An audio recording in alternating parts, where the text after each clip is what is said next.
How to set image duration in CapCut PC. Hey guys, welcome to the channel and let's get right into this tutorial.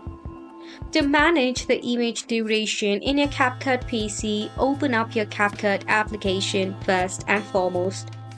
Now right here, I have this clip over here overlapped onto the main video. Now to set and duration for the particular image or video clip, it is very simple. Start off by tapping on to the image or the video clip that you wish to set on a duration. Now what you need to do is over here you will see this cursor over here. Just drag along the video up to which you wish to set a duration. Then over here you will see the split option. You can just tap on the split icon, then select on the section you wish to remove. Then with a simple click you can tap on the delete option to delete the rest of the clip or the image.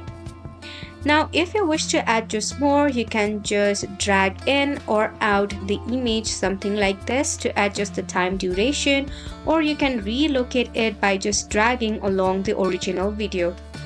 Once you are happy with it, you can just give it a play by tapping on the play button. That's all for the video as well. Hopefully this was helpful to you. Thank you so much for tuning in.